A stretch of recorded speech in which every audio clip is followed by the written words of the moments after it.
Been a while since I've done a movie review. I don't often choose to watch garbage movies, but quite a while ago I watched this movie with my girlfriend. It has Noah Schnapp in it, famously known for Stranger Things, amongst other strange things, but he's a good actor. That was prior to this little incident, and we figured that it looked interesting, so give it a shot, and here I am making a video about it. If you haven't seen my previous movie reviews, I encourage you to go watch them, as they're okay. But yeah, in short, this movie is about a tutor played by this guy, and he's tutoring some rich kids, and then stuff happens. Let's watch it together. This is my third time watching this. Vertical Entertainment. Quite a coincidence, honestly, because vertical is what I would describe the building I wanted to fucking jump off when I saw this movie. So the movie starts with a little montage of the teacher hopping between students and, tutoring them. And I'll give credit where it's due. It's good. I really like the beginning. I think the pacing really gets you pulled in the story. But man, I really, really wish they would have chosen a different song and not the most basic classic song in the world. No sense. It's just exponential growth. I feel like I'm watching Vanoss Gaming play Prop Hunt. What is the value of X? Every time that you say X, it always just reminds me of my ex. That's good. I like that, dude. Every time you say X, it reminds me of my ex. So the montage goes on for a good minute here, and then he goes back home to his girlfriend/wife. Thank you, sir. Good for the evenings. Good for the what? Good for the evenings. Without context, that might be weird. I'm just gonna assume she's pregnant. Child born out of wedlock was illegal in most states until recently. Okay. They are pregnant. Whoa! Careful, I'm pregnant. In case you forgot, she's pregnant, guys. So I'm gonna give you a bit of the setting of what's this guy's life kind of about. So to summarize what's gonna be going on here, the main character, Ethan, goes to his job at Tutor Inc., Tutor Co. I don't know. He seems to work at a tutor agency, and he gets a call from his manager guy. He's like a big shot for some reason. He's been asked to tutor some rich kid, as usual, but someone asked specifically for him for the tutoring job, and they're willing to pay $2,500 per day. Holy shit. I know. So the only catch is that he's being paid under the table, and that he has to stay on location for the week that he's there for a trial and see if it's a good match. And like any person would do, he accepts this offer, and then he talks to his girlfriend/wife about it, which I just realized is Victoria Justice. So they decide to discuss it together, and then, with the baby on the way, more money will be good. So he takes it. He gets picked up by a nice fancy car, and then he gets a nice fancy house, and then he gets to meet the kid that he's going to tutor. And right from the bat, you can tell that he's a bit different. You took the SATs in the fall, yeah? Yes. How'd you do? I don't know. I can have my dad's assistant forward them to you later tonight. So he set him up with a test exam. So while the kid does the exam, he looks around the house, and that's when he meets other people that live there who are also a bit weird. Very curious, aren't you? Sorry for bothering. You could try the Wi-Fi. What's the password? The butler has a phone. Butler's got a phone. Good. No, Ethan, that's the password. You're kind of old to be a tutor, right? So after all that, at night he calls his girlfriend, and then he explains how he feels about meeting the kid. Oh, the kid's giving me sort of a strange vibe, like he's got to be on the spectrum or something. Welcome back to Love on the Spectrum. Meet Jackson, a hardworking student who's looking for love. Today, Jackson is going to a cafe for a speed dating event and is meeting Emily. What kind of pictures do you take? Interesting question to ask.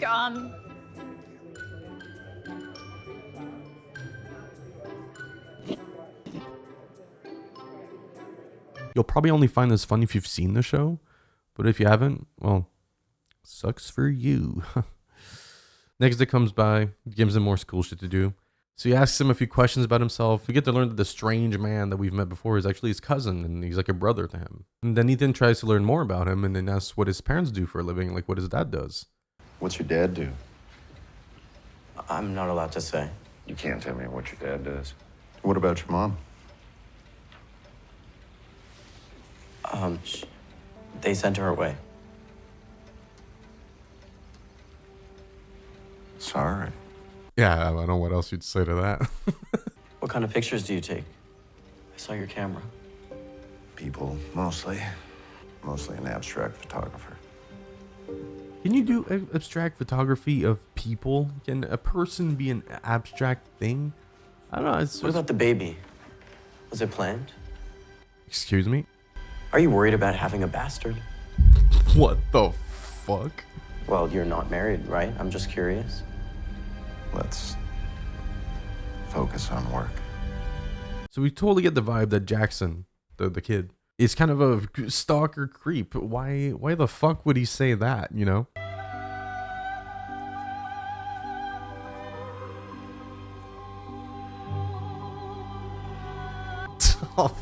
Oh, fuck me, dude. What a little freak he is. It's fucking... So next day, you know, since the since the tutoring sessions are around 2 p.m., you're just out and about taking some pictures, abstract pictures of concrete things like trees. This is when weird cousin pulls up in a car with everyone, and then they kindly ask him to get in the car. You want to ride? I'm all right. Come on, get in the car.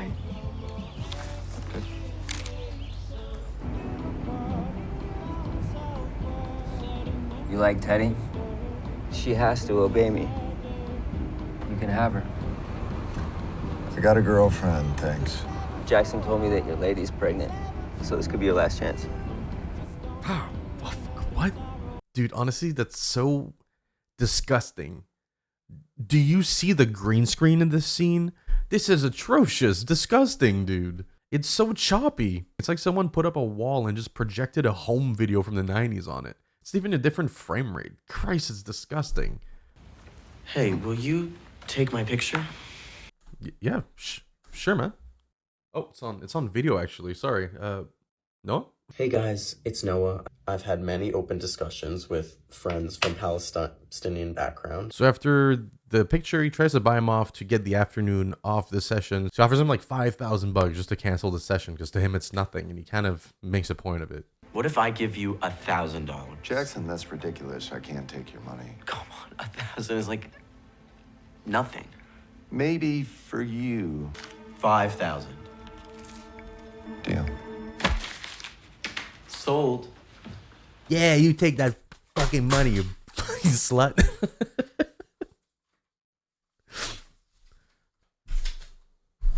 Cleaning up after the bit is not as fun as the bit itself. So later that night, Ethan visits him at his guest house and decides to open up to him.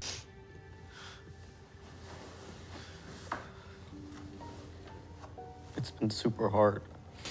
He's never liked me. My dad. But after talking, they realize, you know, they have a bit more in common than they think. They both have a pretty shitty dad, and both of their moms got sent away, whatever that means. You listen. You must be a really special person.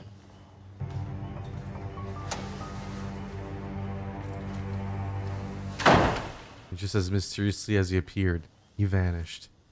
What the fuck? In the next scene, we have a scene with the girlfriend.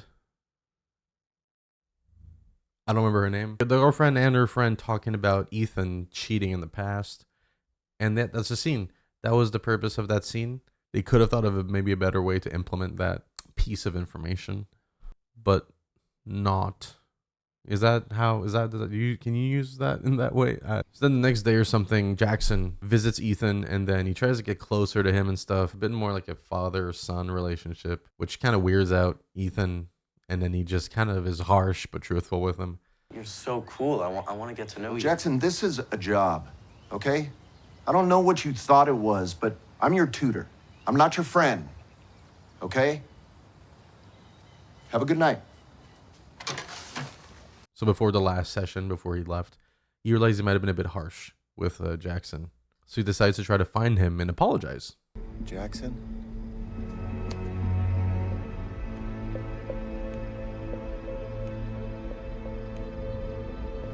So I have no clue what the X's and O's mean in those pictures. That's him in the picture, but it's not him in this one. Yeah, very, very, very, very creepy. So let's pause for a second. So you might be thinking, oh damn, this is getting really interesting. I wouldn't get my hopes up. We are only 30 minutes in the movie so far. there's plenty of time for them to fuck it up. Which problem are you on? We only have 2 hours left today, and I want to get some good work done, okay? Okay.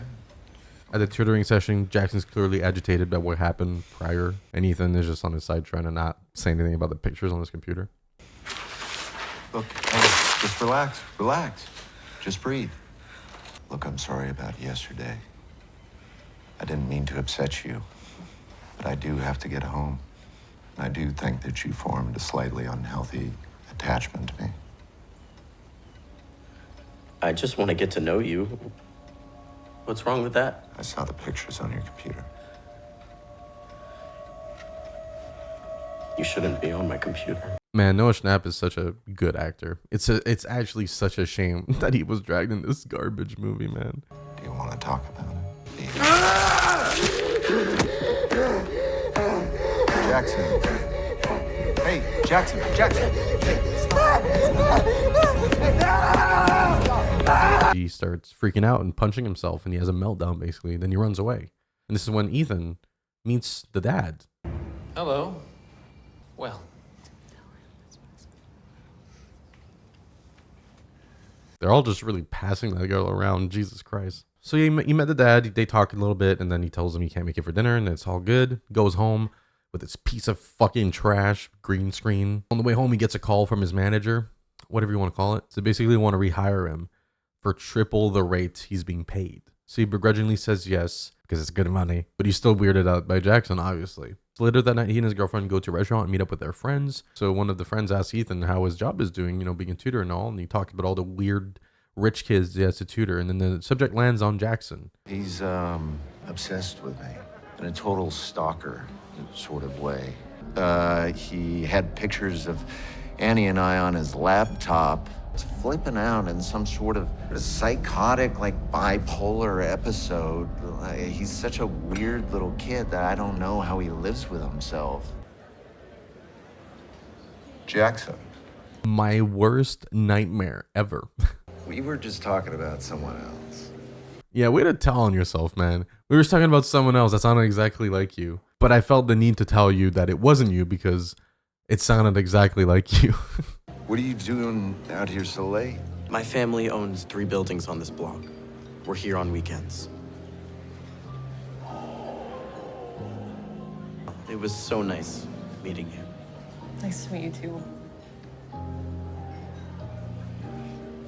Every single time that you drink, you embarrass me and you embarrass yourself. Now, she's mad that he embarrassed her. And look, I agree was being a bit of an asshole the way he was talking about Jackson. But I think finding pictures of you and your girlfriend on this kid's laptop, some stranger, that are like clearly stalker pictures, kind of nullifies the whole asshole thing. I think you're allowed to be a bit of an asshole about it. I think it's a good trade. I'm sorry. And it reminds me of your dad. Oh, dude, I would have fucking exploded, man.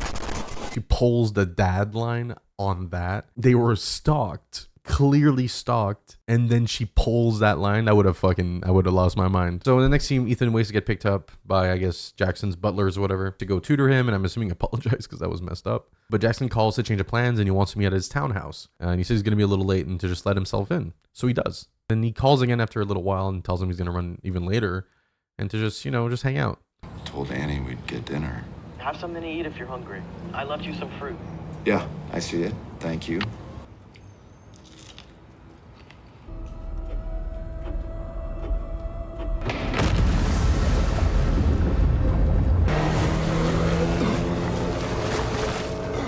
That's basically attempted murder. So he finally gets back home way late at night, completely missed dinner with his girlfriend, but she just straight up refuses to believe him. Ethan, you're soaking wet. Because I woke up in a lake, Annie. That's crazy. What are you saying? You're saying that this kid, that he drugged you? Well, I don't know what to tell you because that's what happened. Oh, and some woman called for you. Who?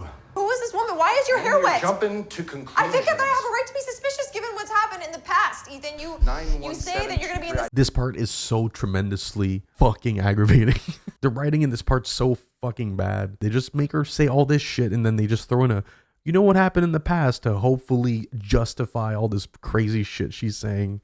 If he's allegedly out cheating with a woman, why would that said woman call home if she's with him? It makes no sense. Dude's fucking soaked. Comes in, he's like, I've been drugged, and you don't believe him. If I came home from somewhere and I told my significant other that I got drugged and she didn't believe me, I would lose my fucking marbles. So then the next day or something, Ethan's looking up at what could possibly be the thing that drugged him, what kind of drug it was. So he's talking about the symptoms and stuff, and then she's just acting like, yeah, sure. Tasteless, causes lack of consciousness and coma. That's probably what he gave me. Which I think is meant to piss you off at this point. And in that moment, he decides, I'm going to go develop the pictures I took of the abstract trees and the abstract weirdo. So when he develops the pictures, that's when he sees that there's a bunch of them of him and some girl, which I'm assuming is the girl they've been passing around. The thing is that he's clearly passed out in those pictures. Wait, he doesn't say anything because, you know, you never know. So he just hides that from his girlfriend, and then he gets a call from his manager, and then the manager says that Jackson is scared of him because he hit him. But then he explains that, yo, he hit himself when he was freaking out. Then his manager doesn't believe any of it, and he says that the dad hasn't even met Ethan, even though they clearly met before. What is going on? Jackson also said that you were pretty inappropriate with some young lady friends of his, and that there are pictures.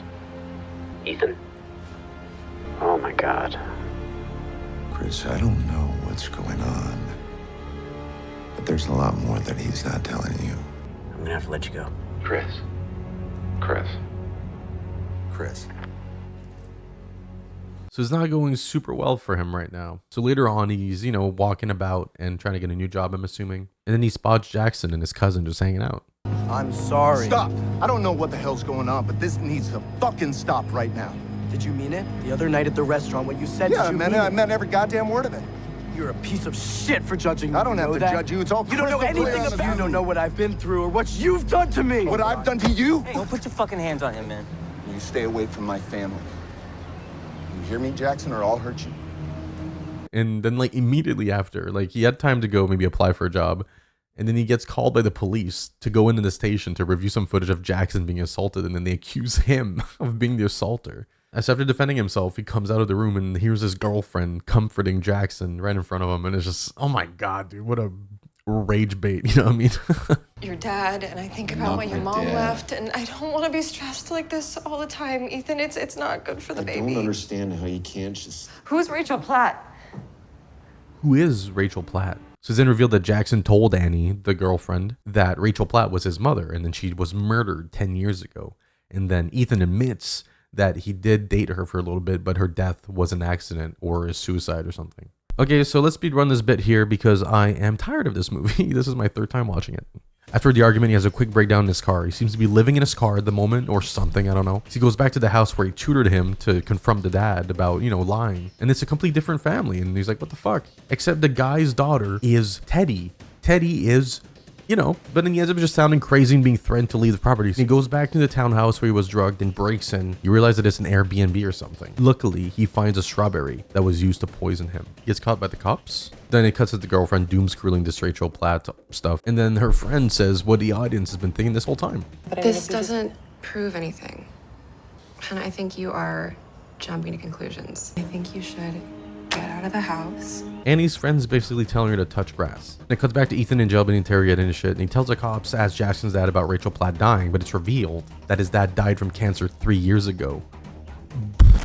Then who was dad, you know? Who was it? He's then let free and then he receives a phone call from Mr. Jackson himself. He wants to meet Ethan where Rachel died, so Ethan goes there and meets him. And this is where the speedrun ends, everyone. Thank you so much. Thank you, everyone. We did it. So they go on the pier where she died and they talk about the case and stuff. And Jackson talks about how a lot of the case files indicate that it's more of a murder than a suicide. And he also revealed that due to those files being classified, only he, his dad, and the murderer would know where she was actually killed. So how would Ethan know to meet there?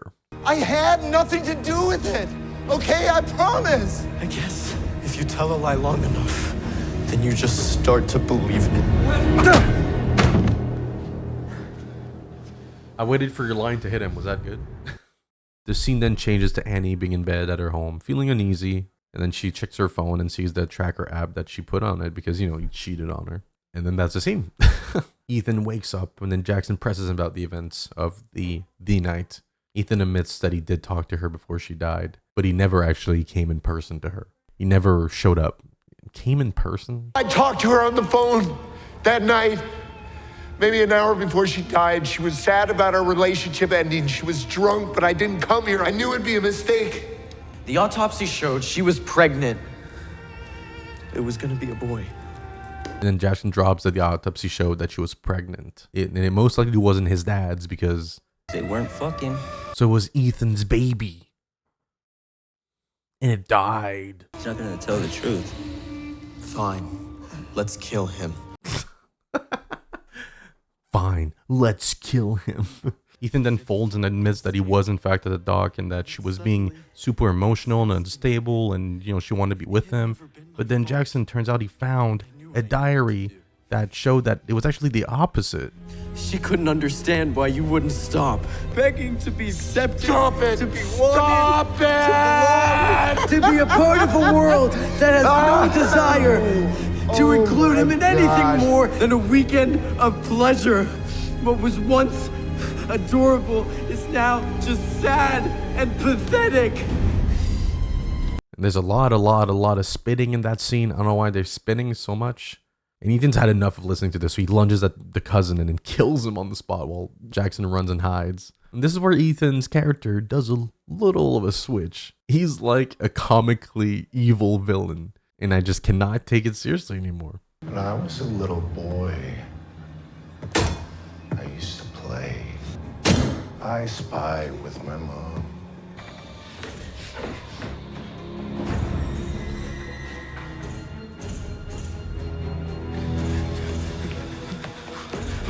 I see you.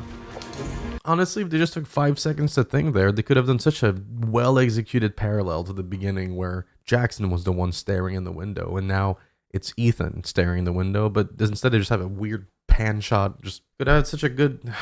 Why did they want to? They didn't want to do it. So Ethan chases after Jackson into whatever kind of rich people boat garage this is.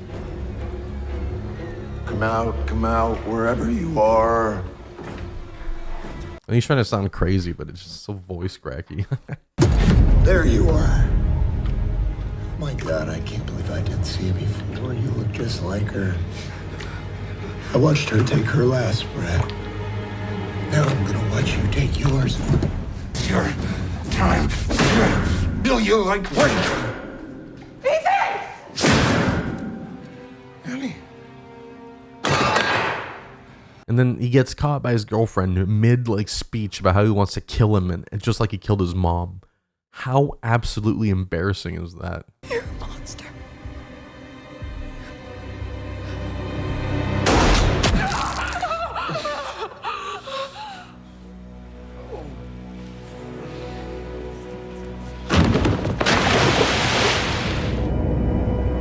And just like that, he suffered the same fate as his victim by the hand of her son. How poetic is that, huh? So they could never find the body, so you think, ooh, a little open-ended? Who knows? And then... For me, it's about connection. A simple solution can go a long way. You gotta love what you do. Each student's journey has its own unique reward.